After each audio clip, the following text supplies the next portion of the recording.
রঙের গামছাটা একটু নিয়ে আয় তো। আচ্ছা ঠিক আছে মা।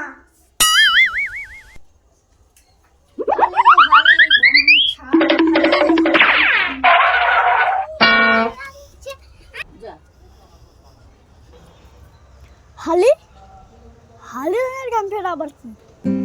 ও মা, হালি রঙের গামছাটা পাইনি। আরে দেখ ওখানেই আছে।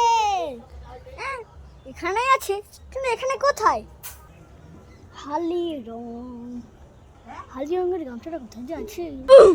হালি রং হকার হাল আসেলি। এটা মানে কি? হালি রং বেনিয়া সর কলার মধ্যে এটা কি রং? হালি রং। এই রঙের মানেটা কি? হালি রং। এই রঙের মানেটা কি? আমি হালি রঙের গামছা পাচ্ছি না।